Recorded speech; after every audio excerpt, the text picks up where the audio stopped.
안녕하세요. 손성수 목사입니다. 지난 한 주도 잘 지내셨죠? 오늘도 다니엘 3장 말씀을 통해 일터교회 비전을 나눔으로 함께 은혜 받기 원합니다. 사드락과 메삭과 아벳누고가 왕에게 대답하여 이르되 느부갓네살이여 우리가 이 일에 대하여 왕에게 대답할 필요가 없나이다. 왕이여 우리가 섬기는 하나님이 계시다면 우리를 맹렬히 타는 풀무불 가운데서 능히 건져내시겠고 왕의 손에서도 건져내시리이다. 그렇게 하지 아니하실지라도 왕이여 우리가 왕의 신들을 섬기지도 아니하고 왕이 세우신 금신상에 절하지도 아니할 줄을 아옵소서. 때는 바벨론 왕 느부갓네살 왕이 금신상을 세우고 모든 백성으로 절하게 했습니다. 당연히 하나님을 경외하는 다니엘과 사드락과 메삭과 아벳누고는 절하지 않았죠. 그랬을 때 왕이 분노해서 맹렬히 풀무불을 타게 해서 가운데 던져 넣었습니다. 어떻게 됐죠? 하나님께서 천사를 보내셔서 머리털도 타지 않게 보호해 주었고 느부갓네살이 하나님의 권능을 체험하는 계기가 되었던 것을 볼 수 있습니다. 일터에서 부당한 요구, 도저히 우리 신앙이 용납될 수 없는 그와 같은 요구에 저항할 때에 주님께서 신원해 주시고 주님의 권능을 나타내 보이심으로 오히려 주님께 순종하게 하시는 은총을 베풀어 주시는 줄 믿습니다. 일터에서 리더와의 관계를 어떻게 해야 할까요? 참 중요한 문제인데요. 사실 사회운동하는 어떤 기관으로부터 장학금 제의를 받은 적이 있습니다. 그러나 거부했습니다. 왜냐하면 주님의 일을 하는 것이 사회운동 또 운동권과는 차이가 있다고 생각하기 때문입니다. 일터에서 리더와의 관계 당연히 좋아야죠. 우리가 말씀을 보겠습니다. 각 사람은 위에 있는 권세들에게 복종하라. 권세는 하나님으로부터 나지 않음이 없나니 모든 권세는 다 하나님께서 정하신 바라. 그러므로 권세를 거스리는 자는 하나님의 명을 거스림이니 거스리는 자들은 심판을 자취하리라. 다스리는 자들은 선한 일에 대하여 두려움이 되지 않고 악한 일에 대하여 되나니 내가 권세를 두려워하지 아니하려느냐. 선을 행하라. 그리하면 그에게 칭찬을 받으리라. 그는 하나님의 사역자가 되어 내게 선을 베푸는 자니라. 그러나 내가 악을 행하거든 두려워하라. 그가 공연히 칼을 가지지 아니하였으니 곧 하나님의 사역자가 되어 악을 행하는 자에게 진노하심을 따라 보응하는 자니라. 그러므로 복종하지 아니할 수 없으니 진노 때문에 할 것이 아니라 양심을 따라 할 것이라. 너희가 조세를 바치는 것도 이로 말미암음이라. 그들이 하나님의 일꾼이 되어 바로 이 일에 항상 힘쓰느니라. 모든 자에게 줄 것은 주되 조세를 받을 자에게 조세를 바치고 관세를 받을 자에게 관세를 바치고 두려워할 자를 두려워하며 존경할 자를 존경하라. 권세는 하나님께 나온 것이기 때문에 우리가 복종해야 됩니다. 권세를 거스르면 하나님을 거스른다는 것입니다. 그러므로 하나님을 두려워함으로 권세를 존중히 여기고 또 복종해야 되는데요. 왜냐하면 하나님께서 리더를 통해서 축복해 주시고 리더를 통해 하나님의 통치를 행하시기 때문입니다. 그런데 리더가 부당한 요구를 할 때는 어떻게 해야 할까요?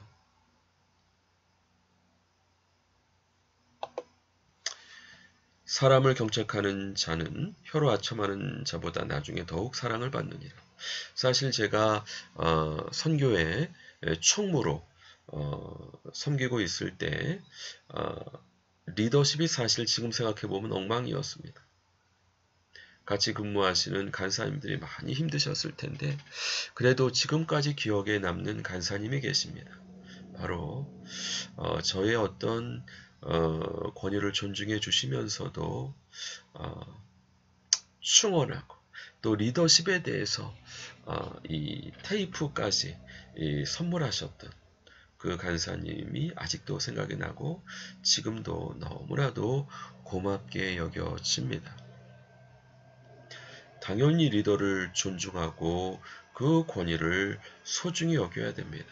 그러나 부당한 요구를 할 때는 지혜롭게 충원을 할 수 있는 지혜가 있어야 되는 것 같습니다.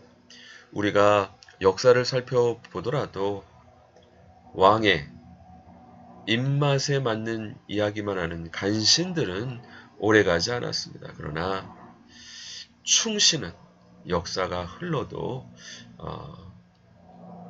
기억되지 않습니까? 중요한 것은 지혜롭게 리더를 존중하고 권위를 소중히 여기면서 지혜롭게 충원 또 경책하는 부분이 중요한 것 같습니다. 그러나 도저히 용납할 수 없는 부분을 얘기한다면 어떻게 해야 될까요? 유대 지도자들이 베드로와 요한에게 예수님의 이름으로 가르치거나 선포하지 말라 위협했습니다.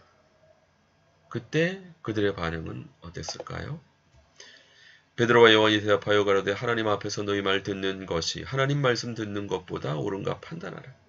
베드로와 요한을 통해서 놀라운 기적이 나타나므로 예수 그리스도의 십자가와 부활을 증거함으로 수많은 사람들이 예수님을 믿게 되었을 때 당시 유대 지도자들이 시기가 나서 또 예수님의 피에 대해서 면죄부를 받으려고 그들에게 위협했던 거죠. 그러나 이 부분은 용납할 수 없는 것이었습니다. 다음에 핍박에도 불구하고 예수님의 복음을 증거했을 때 예수님의 복음이 예루살렘과 온 유대와 사마리아 땅 끝까지 이르러 예수님의 증인되게 하시는 주님의 선교의 역사가 되어졌던 것을 볼 수 있습니다. 히틀러와 독일 고백교회 이야기를 보면 히틀러는 정말 악한 독재자였죠. 독일 고백교회는 비유를 했습니다. 많은 사람을 타고 있는 버스를 운전하는 운전자가 미쳤다면 어떻게 할 것인가 얘기하면서 저항, 예수님의 이름으로 저항했죠. 또 우리 일본 제국으로부터 핍박받았던 안희숙 여사 믿음으로 승리했던 것을 볼 수 있습니다. 사실 일제 신사 참배의 강요에도 불구하고 끝까지 믿음을 지키며 순교하셨던 주기철 목사님의 예를 보게 되면은 우리 인간은 연약해서 우리 신앙을 변절할 수 있습니다. 그러나 주기철 목사님의 사모님이 순교하실 때까지 끝까지 지지하고 격려하셨다고 합니다. 이런 것처럼 우리는 연약합니다. 그러나 다니엘의 세 친구와 같이 죽음은 죽으리라 라는 믿음의 결단을 갖고 나아갈 때 우리를 통해 놀랍게 주님의 권능을 나타내시고 그러므로 오히려 부당하고 악한 요구를 했던 리더를 할지라도 느부갓네살 왕과 같이 여호와 하나님의 능력과 권위를 인정하고 예수님 믿고 구원받게 되는 놀라운 역사가 일어날 줄 믿습니다. 전에도 말씀드렸던 것처럼 일터 우리 크리스찬들이 가지고 있는 무기는 첫 번째 무기가 용서입니다. 우리가 주님의 권능을 나타내므로 우리가 주님 앞에 먼저 우리의 신앙의 절개를 지켜 드림으로 주님의 권능을 경험해서 회개케 하시는 또 주님의 용서를 나타낼 수 있는 저희가 되면 좋겠습니다. 코칭 질문입니다. 일터에서 리더와의 관계가 어떠십니까? 리더의 부당한 요구에 어떻게 지혜롭게 반응해야 할까요? 도저히 용납해서 안 되는 부분이 있다면 무엇입니까? 모쪼록 우리 일터에서 주님께서 우리로 하여금 빛과 소금의 역할을 감당하게 하시기 원하시는데 지혜롭게 주님께서 주신 권위를 존중하고 순종하지만 지혜롭게 충원하고 그러나 도저히 용납할 수 없는 그런 부분에 대해서는 우리의 신앙을 굳게 지킴으로 오히려 회개케 하시는 주님의 역사를 경험할 수 있는 저와 우리 모든 교육자분들 되시기 예수님의 이름으로 간절히 축원합니다. 같이 기도하겠습니다.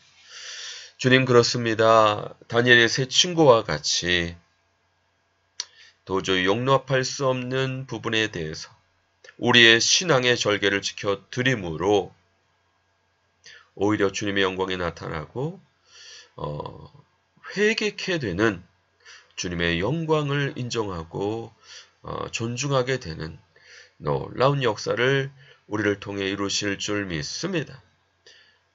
뿐만 아니라 허락하신 리더를 축복하고 또 좋은 관계를 맺고 그 권위에 순종함으로 하나님의 블레싱이 축복의 통로를 통해 우리에게 넘치고 또 잘 리더를 보필할 수 있는 하나님의 귀한 백성들 다 될 수 있도록 축복해 주시고 은혜 내려 주시옵소서. 감사드리고 예수 그리스도 이름으로 기도드립니다. 아멘. 수고하셨습니다. 감사합니다. 다음 주 또 반갑게 뵙겠습니다.